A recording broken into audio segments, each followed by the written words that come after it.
I was negative $500,000 in the hole. I just got married, and my wife's like, what the fuck is this? Mm-hmm. And they took my land from me. They repossessed my vehicle. My father stopped talking to me because I almost had to bankrupt the business. I had 20 calls a day from debt collectors. That's where I learned to put your phone in do not disturb because I couldn't handle the debt collectors anymore. They were calling my family members. Oh, wow. I was so at my lowest. Welcome to the Resilience Reborn podcast. We are your hosts, Angie and Trey Easley. Each episode, we bring you powerful stories of people who have faced unimaginable challenges and emerged stronger. We'll find hope together, one story at a time. Now, let's dive in.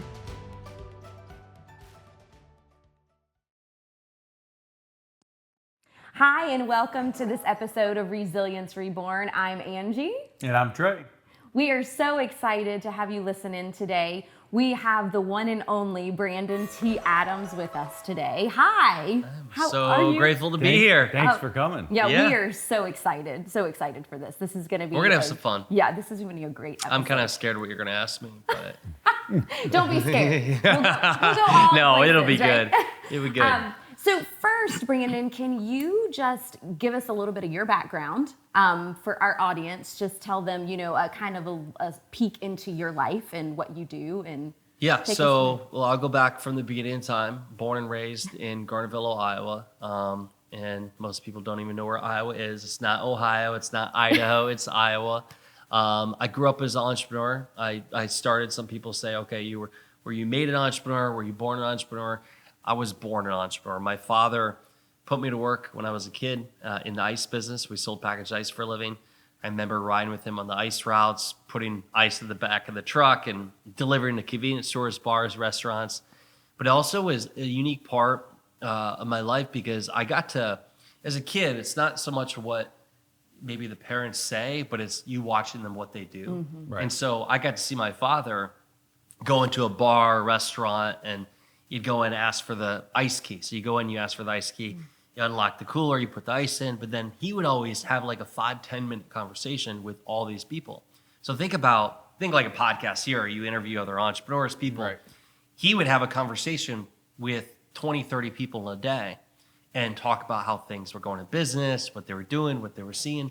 And so this really ingrained in me as a kid. And I got to see these business owners sharing, oh, business is good, or we're struggling, or whatever it was. And so that really ingrained entrepreneurship and business in me. Mm-hmm. And so fast forward, high school, college, I worked with my father in the ice business. I always said one day I wanted to be with him in the business, which went to Iowa State University, somehow got a degree, went through, that's a whole other journey. I was selling drugs, alcohol, these other things to get through. Right. Naturally. But just a natural thing. I was, and so I eventually got through school. There's one part of the story, because it'll kind of come up later, where I say there was a change in my life because I was always driven as an entrepreneur, but I didn't really know the next level. For me, I was like, I wanted to be the best in the ice business because that's all I knew. But I read this book by Napoleon Hill called Think and Grow Rich. And the book, it's based on a guy that interviewed people back in the 1930s and 40s. He interviewed Thomas Edison, Andrew Carnegie, Henry Ford, all these people of success at that time. And he came up with a formula of what it takes to be successful, and not just money, but like other areas of your life. Sure. I read the book, and the book opened my mind to what was possible. So after reading that book in college, it kind of opened my mind up to maybe I could do more than the ice business. Mm-hmm. And so I share that because it did change how I thought. Mm-hmm. How we think really determines everything that we get. Mm-hmm. And so graduated college, went back in Garnerville, Iowa, in my small town, built a house, 21 years old, brand new house, lived in that town, worked in the ice business. Mm. While doing that, and this is kind of, so 21 to let's say 24 years old, my life consists of this. I was working 100-hour weeks. I was working in the family ice business while also working a corporate job within the ice business for the company we bought our product from, selling real estate in the weekends, and then developing this invention called Arctic Stick. Doing all this while also still drinking a lot, chasing women. I was single at the time, and also just like living this crazy kind of life. And it was working hard and not smart, but again, I was still young. And so I ended up pursuing my invention, Arctic Stick, And in the last leg of funding of that endeavor, I turned to crowdfunding. And then, so this is looking back 10 years ago. So now you see equity crowdfunding, Kickstarter, Indiegogo, Right. all these platforms. I use crowdfunding as a way to raise money for my endeavor. But while doing it, I realized everybody else needs access to capital for their products, their inventions, their ideas. And that's where I formulated a company that was consulting around crowdfunding called Keys of the Crowd. While this was all happening, and this kind of leads up to today where we are filming and podcast show, I realized that I wanted to do more video content. I enjoyed being in front of the camera, but I also saw the key component to raising the money was the video that we created for the campaign. And while doing this, I thought, well, why don't I do more of the video production? And so we created a company called Accelerate Media Group, where we started producing commercials, content. We were doing it for crowdfunding campaigns, but we eventually did our own content, our own TV shows. And so that led up to today. So from the Iceman to an inventor to crowdfunding expert, realized, hey, there's opportunity in the market to help other people raise money. We did that. But then I used my ability to raise money to do my own endeavors, which just happened to be doing TV shows. We did Ambitious Adventures, a TV show that came out 2016. Did the show Success in Your City with my wife. Went on to win some Emmy Awards. We did that show. Crazy Journey, Travel in the Country. Did the Think and Go Rich movie, which was a big success as well. And now kind of full circle as we sit here today. I still am I do my own kind of project for content. We produce content for people. But I'm also investing in different companies. So I've kind of flipped now from the guy pitching to now people are pitching me, and we're investing in different companies and helping them grow. That was a longer kind of winded end of the story, but that's where Brandon C. Adams is today. I'm a producer, an investor, and work with personal brands. Yeah, thank you. Yes. Thank you. Wow, what a journey. So I want to go back, and I think I want to talk just for a moment about your journey in like the early stages of entrepreneurship, and highs, lows, things that knocked you down, how you came back from that. Maybe. So there was 2 points. There was multiple. I don't have time to share all of them. Multiple times that entrepreneurship. Anybody that's ever achieved whatever you call success, monumental thing in business, they've had obstacles. They've had parts where they wanted to give up. They have people doubt them. And so I've had that many times. The first time where it was really big for me was when I made the decision. I was living in my small town in Iowa in the ice business.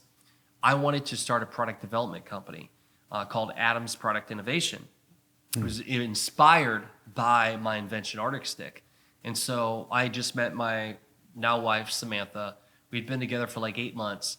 And I told her, I'll never forget, I said, Sam, quit your full-time job you have at the hospital. Join me. I'm going to get investor money. We're going to create this product development company called Adams Product Innovation. You got a full-time job, a salary you're going to get, and we're going to move to Des Moines, Iowa, and we're going to start this business. Oh. So we went. She believed in me, followed me. We went, and my father at the time, I remember telling him, because I still had the ice business. And I was driving back and forth. From Des Moines, Iowa to Garnerville, Iowa is about 3.5 hour drive. So think of that, always going back and forth. Oh, wow. We go to Des Moines, Iowa. Everything's ready, about to take this money from this investor. Last minute, my gut feeling told me this was not going to be the right path. Mainly because I knew I didn't have enough experience. I was relying too much on certain things. I had this money I was going to be taking. And I realized everything I said I was going to do, literally screaming to the world that I would do, I had to eat my pride and realize we're not going to do it. Oh. We didn't pursue it. I didn't have a job income for my wife, girlfriend at the time. Yeah. We just moved to a place we couldn't afford. And she quit her job. She quit her job. Oh, okay. And she's like, what the fuck?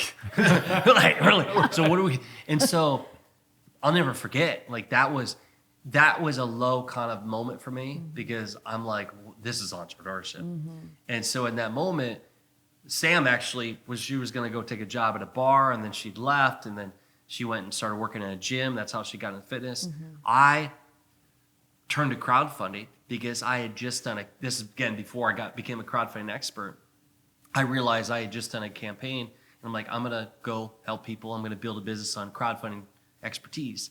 And so that's where I started building a brand. That actually led to me building a brand. I didn't call it brand building at the time. It was podcasting, speaking. So that was my first obstacle. Now, that was a minor one compared to what happened to me 5 years ago, so I went on this journey, started to make money, started to build out my businesses.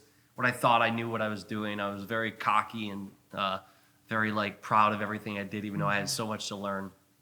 What almost broke me was I went on this, when I do something, I become very obsessed and I dive in, and I do it so much so that I don't care about money or other things. I'm just like, I'm put everything I got into this and want to create this awesome thing. And it's not even about the money. It's just like, I want to see it come to life. Right. And so 2017, I had this feeling of I want to create a TV show. And my wife, I somehow convinced her, still not engaged yet, but I said, hey, let's create the show together. And we went on this journey to create a docuseries called Success in Your City, which is all around the question, what is success? And so I was funding the production, and I was basically went all in on this. And during that time, I had other endeavors that I kind of let go of. But also, when it rains, it pours.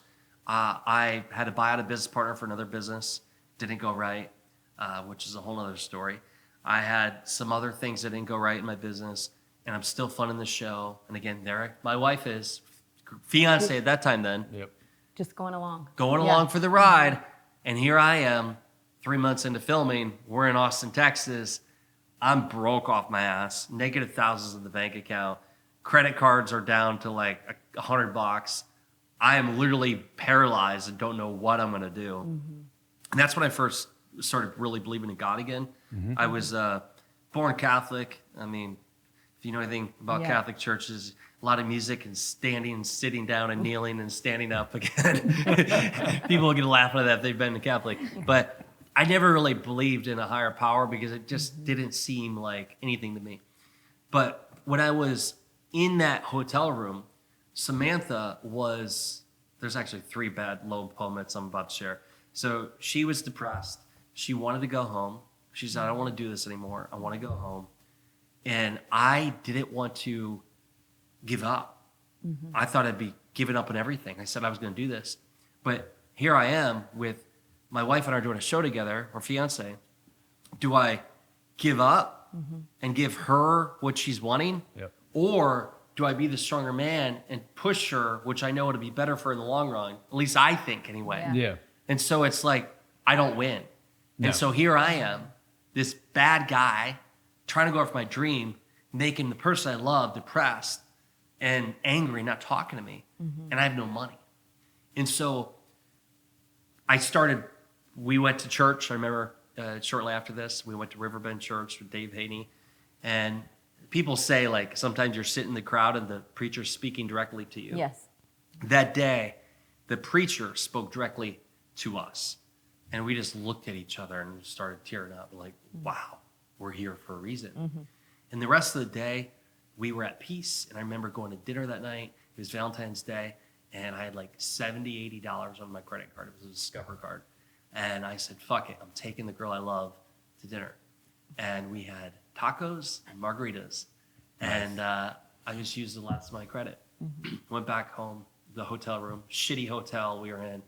Oh, it was horrible. And in Pflugerville, of all places we were at in Texas. And we're there.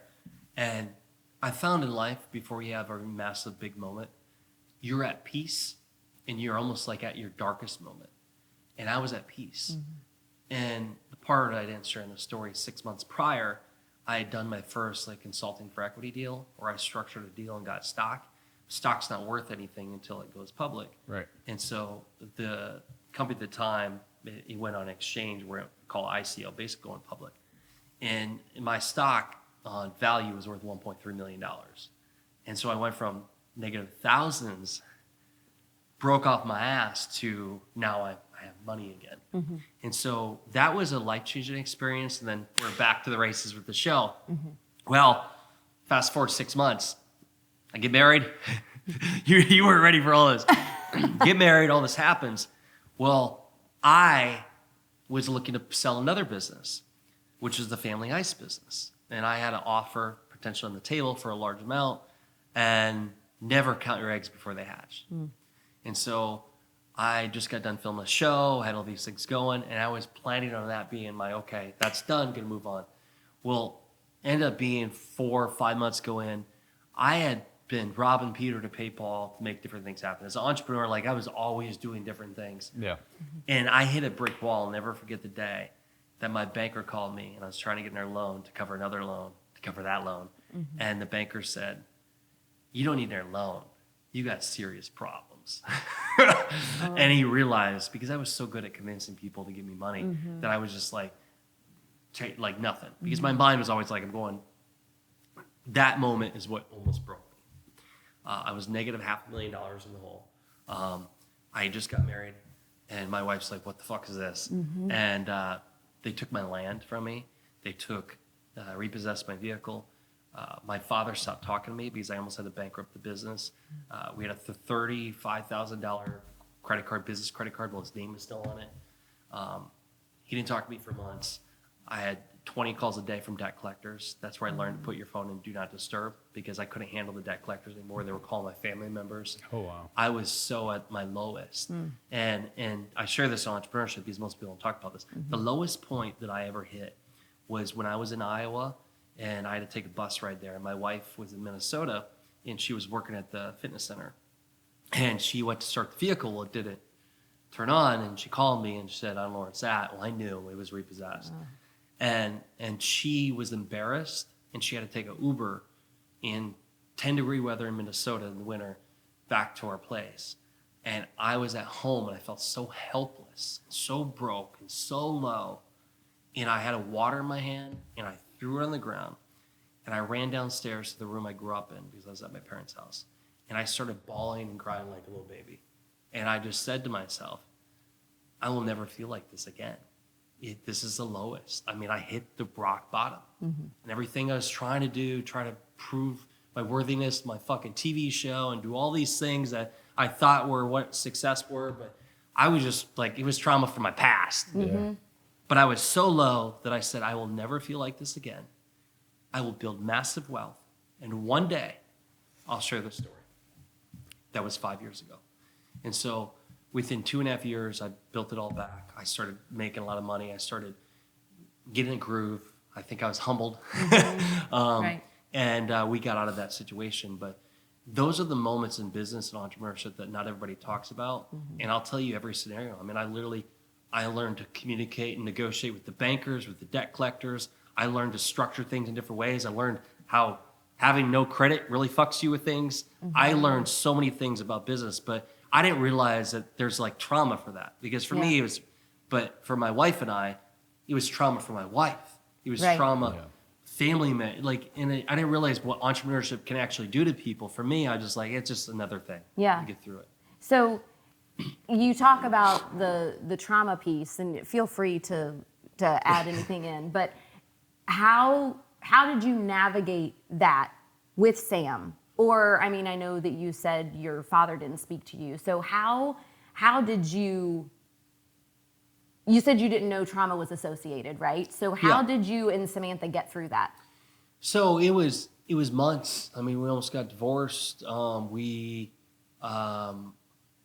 mean, nobody wants to go into marriage and it's like, oh, hey, I got all this debt. And because this was new. This marriage was new, right? This happened right after a marriage. Right. We got married in October 13th, 2018. 2019 was an entire year of hell. Yeah. And then COVID hit, which actually was a blessing for me and my business. But 2019 was complete every week. And I was still bringing a lot of money, but it all went to debt. It all went to things. I owed people money. It was the most uncomfortable thing ever. But now I went through it. How do we navigate it? I mean, it was a constant fight. And for me, I had to wake up every day, and I knew that I had to figure out how to get a result. And so the first thing I dealt with it was going to the gym. All my anger, all my pissed offness, go listen to some Eminem, maybe some Papa Roach, and some other music, maybe now Jelly Roll. Only talk God when you need a favor. But no, I would just go to music and go work out. And that's my first part of the day. I would take away all that negative energy and then take an action. So I was calling people, I was posting videos, I was trying to find ways to make money, doing different offers, working my ass off, because I knew that by stopping, I'd never solve the problem. But if I could at least keep moving forward, it's like when you go for a run, sometimes you wake up and I don't want to go. But if you just get out of bed, okay, get out of bed, go for a walk, you walk, before you know it, you're running. And for me, get out of bed, work out, okay, I had a success for the day. Okay, the next step is, what can I do? What can I conquer today to make some money, to knock off some of that debt? Because I chose not to go bankrupt. In hindsight, I probably just should have filed bankruptcy, but I didn't. I chose to pay it all back. And so I just one step in front of another, found some success. Other thing was hard is in 2019, I was doing a speaking tour. So here I am feeling like a fraud, speaking on a stage about success, but I'm like, my life's a shit show. And I told myself, you know what? It's not about me. It's about the message I share that can help other people, even though I'm going through all this now. And so I'm glad I'm out of that now. But how did we deal with it as a couple? It was hard for years. What was a little bit of a changing point for us, which is another traumatic kind of experience, is when my wife and I, it was 2020. It was the day after, I think, George Floyd was killed, and we were in Minnesota. We were driving back from camping, and we had a rent a car at the time because we didn't have a vehicle anymore. And this girl went past us and driving really fast, going over the bridge in Minnesota, right by the airport. And I'm like, what was that? And within 10 seconds, we saw her turn, and then when airborne, she turns real sharp, and I'm like, what just happened? So we were first to the scene, ran down this embankment, and music was blaring. I can still hear the music to this day. The vehicle went straight in the tree. Well, the girl did not have a seatbelt on. She was ejected, and she went into the ground. And so we ran up, and we were there literally within a minute of her flying by, driving by us. And so my wife and I went through this very crazy traumatic experience you never think you'd have happen. And so this girl, a young 21-year-old girl, was laying there, eyes open, was breathing but not conscious. And so for the next 15 minutes we were there, and the ambulance came after 15 minutes, and I held her hand and was talking to her. And I was like, in my mind, it was constantly like, do I give her CPR, do this? And I won't go in detail, but like, it was like, for me to even press down on her, I think would have just ultimately been end. Right. And so it was this experience of like, what just happened? And this girl that I didn't even know I felt so close to passed away. And so ambulance came and everything. And my wife and I think in that moment realized that life is so short. And we literally, within 30 minutes, went from that not happening to that happening and driving home. You're like, what just happened? Yeah. Right. And so I didn't know, like, I started seeing that girl's face in things, and like always, her name was Janquez Tivis, 21 years old. I don't go too deep into it. I'd never met her family. I did reach out to family, said she didn't suffer.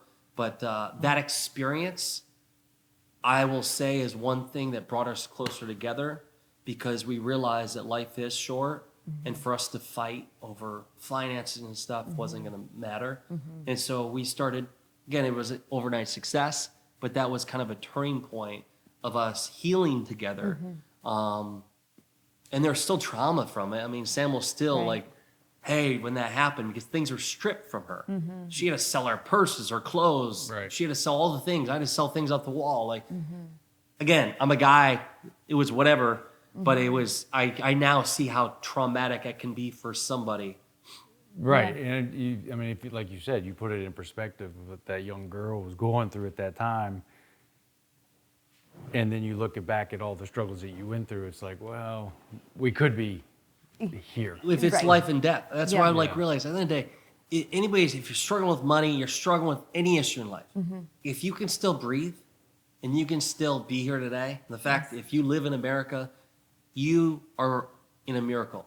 Like, it is. And so I am very grateful for the little things I have. And now I don't really get that worked up, whether it's potential lawsuit in a business I'm doing, or somebody gets angry.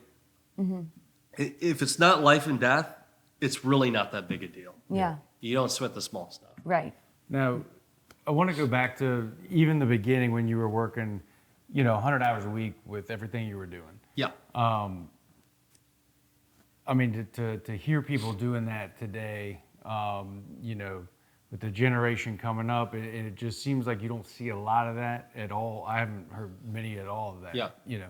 So what do you think was a driving force for you to keep pushing through even those small obstacles that people get hung up on every day, where it's like, you know what, it's not working out. You know, what pushes you past? I know you had said you made small goals, which helped you go forward, but what gave you that drive? So I was always motivated to, let's say, this all goes back to my childhood, and almost everything does. So like, I always wanted to prove my worthiness to my father. And also when I was a kid, I got bullied for my speech impediment because I had a lisp when I was a kid. And so like, when you get bullied for something, everybody else has something that you don't. Like, they could talk clearly and I couldn't. That bothered me. And I didn't like not being, so I always wanted to prove that I was worthy. And so me trying to prove to my father, trying to prove to other people. And so what did that do after I overcame the speech impediment and other things? I was constantly working hard to be seen by my father, by people I wanted to be seen as worthy.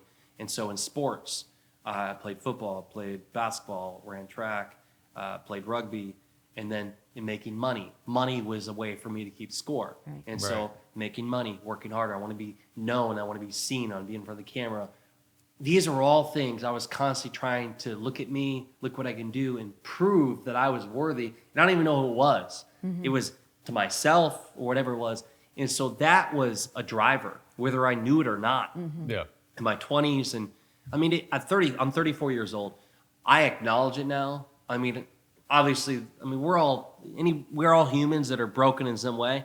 So like, I still have my own things, but I at least know what it is. And now I constantly force myself to ask myself, what does it mean to be a success to me today? So I'm 34. When I'm 36, it might change. So I'm constantly forcing myself. But then once I realize what I believe is my success in that time, and I ask myself, why do I want that? Why do I want the money? Why do I want to do this show, the project? And for me, is it in alignment with what I believe in? Is it make me happy? Is it doing good to the world? And does it challenge me to be a better version of myself? And so that's what I look at. And you could ask me in 5 years, and I might change what my wants are. But once I realize what I believe I want, I go all in on it. And I still obsess over it, and I focus on it, and I go all in. And I work a lot, I wake up early, go to bed, do my thing, and I get very agitated with people. You say the 100 hours, like, you don't have to work a 100-hour week. Like, and I don't care if you want to, I say success differently. Maybe it's to go be a mother and have multiple kids and have your kids grow up to be a success. Maybe you want to be a great support system for your husband or wife. If that's what you want, you just got to know that. For me, I love what I do, and I want to pour my heart and soul into it, but not everybody's going to be that. But what I despise or get agitated by is when people say they want something. They really think they want it, but they're not willing. If you really want it, you may have to put the 100 hours in. You may have to make the sacrifice, maybe less TV, less going out. And so for those people that say they want it, but they won't make the sacrifice, or don't have the time, that's the worst. Don't say you don't have time. That's on you. Yeah. Like, there's always a way. And I could tell you countless stories, which I don't need to bore people with, but like all the times that I made it happen. And yes, sometimes it did strain on my relationships, but I made it happen. And there has been points in my career, going back to the story in Texas, where I asked myself, at what price am I willing to pay to find my own success? Am I willing to basically lose the woman I love because I want this? So what is the price I'm willing to pay? And that was a mind fuck for me because I didn't know what to do. And it caused a lot of strain on the relationship. There is no balance in life. When you're wanting to go after something, there's going to be imbalance in other areas of your life. Yeah. I think the powerful message there is you started out, your success was what someone else's idea of success was, and then you said, no, yes, wait a minute, my idea. And so the message is, what is your idea of success is not what the society says, it's what you think. And I think, Angie brings it up too when it comes to grieving is, you don't go by what other people say you need this much time in grieving or however you want to do it. Yeah. It's what makes you feel the best, what makes you feel successful in what you're going after, whether it's healing, whether it's entrepreneurship or anything. So that's a great message. Yeah. Okay. So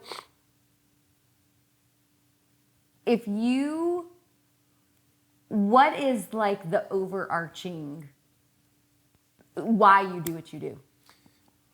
All of these things, right? You've had all of these pivotal moments. Yeah. And these strains in your relationship and like crazy amount of success too. Yeah. So what? A couple things. I think sometimes I think I'm just insane, and maybe my reason is to justify. Like I look at it psychologically, but a couple things. One is I never wanted to be the one that would wake up one day when I'm older and say, "What if?" Yeah. That's one thing. And so I look at all areas of life, like doing the TV show. I didn't want the what if. I once flew to Netflix to try to get a meeting, and I thought, well, they're probably not going to take my meeting, but at least I say I tried everything. Yeah. I didn't want the what if. And so not wanting to wake up one day and wonder what if, that's one. Two, I do believe God gives us all gifts in different ways. And I think mine is to do what I'm doing and do it at the highest level. And I feel like if I don't do it at the highest level, that I'm actually letting other people down. I'm letting myself down. I'm doing an injustice to the body and the talents that I'm given as human. Now, where that can be a struggle with me is, again, never living up to what I think my potential is. And so, like, I think I have so much more to give. Somebody like, oh, dude, you're doing this, you're that, wake up early. I honestly think I'm slacking. And so that is a struggle for me because nothing's ever enough. Yeah, and then, how do you do that? And How do you settling, deal with that? I mean, it's like even like this weekend I'm going camping, and so I'll disconnect, but like I won't I'll never actually disconnect. Right. And so it's constantly wondering, should I be taking a break? Should I be taking this time? Because I could be actually pursuing and helping more people and having more of this. So that's a struggle. So that drives me. And then also I look at my niece and nephew. My niece is 12 and my nephew is 5. He'll be 6. And so they don't have their biological father in their life, mother, not really. And so my wife and I, or aunt, uncle, are probably the closest thing to being like a parent in their life. They have grandma and grandpa. Sure. And so I've never looked at somebody as if my own kid, but I do look at them. What happened recently with my with Jackson, which made me so emotional and made me love him so much more. It's crazy how things can change in a relationship. I took him on Boys' Day, and so we go out, and I took him. I think we have a record. We went to 4 food restaurants in one day. Oh. We went to breakfast at I don't know, a famous breakfast place we went to. I can't think of it right now. Then we went to this bowling alley or this axe throwing place. We played video games. We had pizza.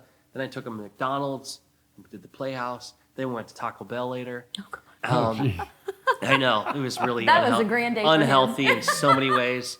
But we went to this playground and we were playing around, and it was all other parents and kids there playing, and I'm like, if they aren't my kid, I'm like weird around kids because it's like weird. I'm not used to, I don't have any kids. Yeah. But I remember Jackson was on the playground, and his teacher, who knew kind of who I was, I think, said, "Jackson, is that your uncle?" And he said, "No, it's my dad." And it hit me. It was like I wanted to hear that so bad. Yeah. And I don't feel like wrong to even say I want to feel like I'm his dad because I'm not his dad. I would love for him to say it, even though he said it. And so it was a moment that it was like, wow, I love this kid. And I think he just said it because he was nervous and he wanted to feel like he fit in because he doesn't have a dad. When you ask about his dad, kind of funny, he says, "My dad's dead," which I don't know what you say to that. So when he asked about what drives me, and now when I think of that moment, I want to show him what's possible when you go after your dreams. And so just like in the beginning of the story, when I said my dad did everything, and it's not what he said, it's what he did. I want to show him that anything is possible if you put your mind to it. And it doesn't matter that he doesn't have his biological father there or that. It's, if I can do it, he can see his uncle do it, that he can pursue what he wants in life. And so that's been a recent, over the past couple of months, drive for me to be, I don't call it success, going after what I want in life. Because all kids should go after what they want and not be told this is how things are supposed to be or not. Go do what you want. Enjoy your life. You got this one life. Why don't you pursue something worth pursuing? Yeah. So that's what drives me. Excuse me. Absolutely. Powerful. Yeah. Oh, Very. yes. I don't share that one very often. It just happened recently. It was like, it's really kind of pushed me and made me feel so like purposeful Yeah.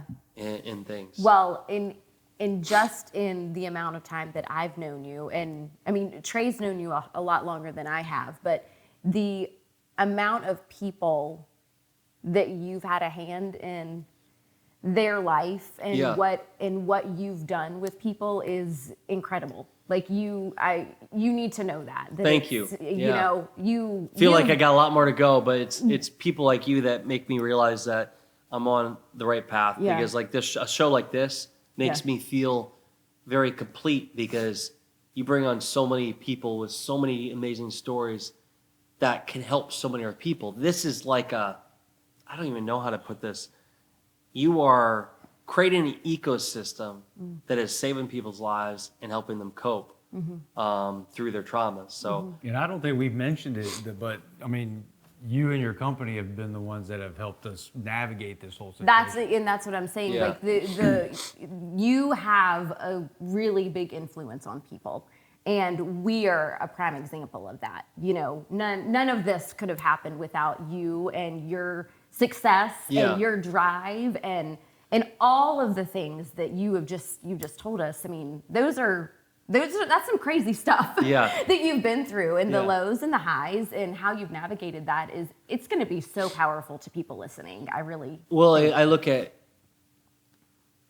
what I've been through helps other people get through what they go through in entrepreneurship. What you both have been through, now it gives you the ability to help other people that have gone through it. And so it's like a domino effect in all arenas. Yeah. And I feel like too, though, because, you know, I came out of teaching. So this whole entrepreneurship thing for me, I'm like, what am I doing, right? So I think that you've actually helped me a lot, and you too with your business, I think. You know, to see there's the side I was waiting for. Right? That end of it, right? So you're an incredible person, and thank you. We are just so thrilled that you're in our life. Yeah. And you know, do you have any other questions that you wanted to ask? Or I do have a selfish question for. I love the selfish ones. Those are the best. Yeah. It has to do with our daughter, right? And it's Adeline? Yes. So how do you balance, because she does this, how do you balance putting such high expectations on yourself and always falling short because they're almost unrealistic to keeping that drive to go after those lofty goals? But you know what I mean? Like, she tends to put these super outrageous expectations on herself. And you spoke to that. You said that sometimes, you know, and what you're doing is not enough for you. Yes. And I think that We got a lot in common. yes. So is there a balance there? Because what happens with her now, she might not have a lot of experience with this, but she goes from going here and then she gets discouraged and just goes down. So I'm going to watch how I word this. There's never a balance, but my best advice for Adeline is to learn to love and enjoy the journey. The journey, yeah. Because you will never, the destination will never fulfill you enough. And so by enjoying the journey, which is 98% of the time, that 2% is cool. You can experience it and then learn to enjoy it. Because when I had my big wins, I would like, what's the next thing? Learn to enjoy it. But love the journey, love the process, all the things people say they hate, they don't want to do. Like, you got to learn to love that. Because that is really day in, day out. Because let's say if you go and you hate everything about training for running a marathon, and then you go run the marathon, and then you win the marathon, and then you get your couple minutes of wow, yeah. and then it's it. What's the point of that? Right. And so you got to learn to love the race, love the journey, love the people around you, and then always be challenging yourself to grow. And then don't compare yourself to others. What has really helped me is, in social media, this can be hard because you see the people, I've sold this many companies, this and that, and whatever they've done. That's great. I want to congratulate everybody that has their own success. But you need to look at you. And when you start focus, Eminem says, look yourself in the mirror. That is that's your enemy. That's who you need to beat. It's true. How can you beat yourself every single day? And you do that by surrounding yourself with other people that level you up and challenge you. That's why we all have coaches. And then as you become better and you go from here to here and keep beating what you did in the past, you become happier and you also beat out your competition. And that's what I would say to Adeline is enjoy the journey. Yes, enjoy the wins, but enjoy the journey and focus on how can you get better. Don't think about what other people are and learn to enjoy the ride, because at the end of the day, life is short. That makes a lot of sense. And I think, I've learned from you that enjoy the journey, but the journey might not always go to where you think it's going to go. No. And I believe that happens for you. Yeah. They're all saying God can hear things you can't hear, what people are saying behind your back, and there might be a reason why that person no longer is in your life or things didn't go your way, because he can see something you can't see. And when I look back in my whole life, my first big obstacle I shared with you with Adam's product innovation, going into Des Moines, Iowa, didn't work. If I wouldn't have had that happen, I wouldn't have gotten into crowdfunding. If I wouldn't have gotten into crowdfunding, then I wouldn't have got into production and doing what I do today. And so 10 years later, now I see why that happened. Yep. The almost going bankrupt. I'm glad that happened. That was a gift. Because if it wouldn't have happened, I probably would have turned out to not be a good person. And that gave me experience that allowed me to help navigate with other people, CEOs and founders that are going through hell. I can relate with them, so I can give them insight to help them overcome it. And so again, everything I think happens for you, not against you, in the most effed up ways that can be. Because we know how does that happen for you when somebody dies or something. But that's how I look at it. Awesome. Oh, that's awesome. Very good. Well, Brandon, what can we do for you? Like, tell our audience. Where can they find you? And well, keep listening to the podcast. Download, subscribe, share this out here. I love this podcast show. This is, I feel like it's one of the pieces of art I was a small part of that made me feel very fulfilled, and I love what you guys are doing with your community. I'm at Brandon C. Adams everywhere. I'm easy to find, and it's just a pleasure coming on the show. This is cool, because I remember 11 months ago, I think you said you could never imagine doing a podcast show, and here we are. No. We just looked at each other like, and now it's your reality. It was literally a year ago we sat down with you at one of your sessions, one of your classes. It's a workshop in Florida, St. Pete. And it just was, we came down for a day. And it wasn't even on our minds, and then here we are. Because you made us believe that it could happen. And you did the work, though. Let's let everybody know, like, yes, I helped you, gave you the belief, but you guys did all the work. You got it, and congrats to you for the show, creating the content, leaving the job and pursuing, you guys did the right things, and I'm super grateful just to know you guys and excited for the journey ahead. Thank you. Thank you so much. All right, thank you so much for being in this space with us here today on the Resilience Reborn podcast. Yes, thank you so much, and make sure you subscribe. Check us out on all platforms. And at resiliencereborn.org. Yep. Thank you. Thanks. Thank you for joining us on the Resilience Reborn podcast. We hope today's stories provided you hope and inspiration to always be resilient. If you enjoyed today's episode, please consider subscribing to our channel. You can also interact with us on our Facebook community page, which you can find by searching Resilience Reborn on Facebook. Remember, through resilience and recovery, you are never alone. Together we grow stronger. See you next time.